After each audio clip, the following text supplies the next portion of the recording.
lot about the tax bill and this pretense that it was going to solve inflation. I mean, that's about the silliest thing ever. Daniel used a stronger word than that. Maybe evil too. You know, there's a. But the whole thing is, the one part of that that really bothers me is that they don't recognize that our lives are important. We have a right to our life. We have the right to the products of our labor, which way it's supposed to be, but we don't. We concede the fact, or allow them to concede the fact, that the government owns us and they own what we produce, and we can use it or keep it or spend it according to what the government allows us to do.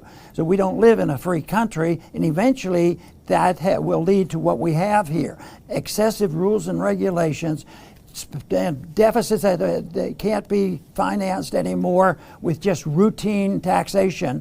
It has to go with the secret evil taxation of just printing money and diluting the money, prices going up, and let the middle class pay the bills. But even the new regulations putting in this bill, which is supposed to stop inflation, which is total nonsense, is not going to solve those problems at all. It's going to make things much worse. There's going to be higher taxes and higher spending, and it will move us more quickly to that point where we will make changes, because this system has a deadline. It will not continue, but we don't know when that'll be. So fortunately, let's hope it lasts a while longer so more people can prepare physically and psychologically and family-wise and financially for a time that might change drastically. Because if we do the wrong thing and do the things that they did in the Depression and prolong it, Depression really lasted for 15 years.